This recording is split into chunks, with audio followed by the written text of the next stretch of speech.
Hello everyone, how are you doing? This is MD Tech here for another quick tutorial. In today's tutorial, I'm going to show you guys how to check if someone is logged into your Messenger account. So this should hopefully be a pretty straightforward process here, guys. And without further ado, let's go ahead and jump right into it. So all I have to do is sign into Messenger, select the menu icon on the bottom right, and then go underneath the menu at the top left and select Settings. Scroll down and select where it says Password and Security near the bottom of this page. Underneath Account Settings, select Password and Security,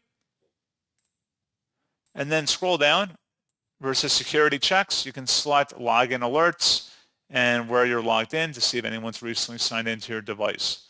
So pretty straightforward process on that, guys. And as always, thank you for watching. Do hope that I was able to help you out, and I do look forward to catching you all in the next tutorial. Goodbye.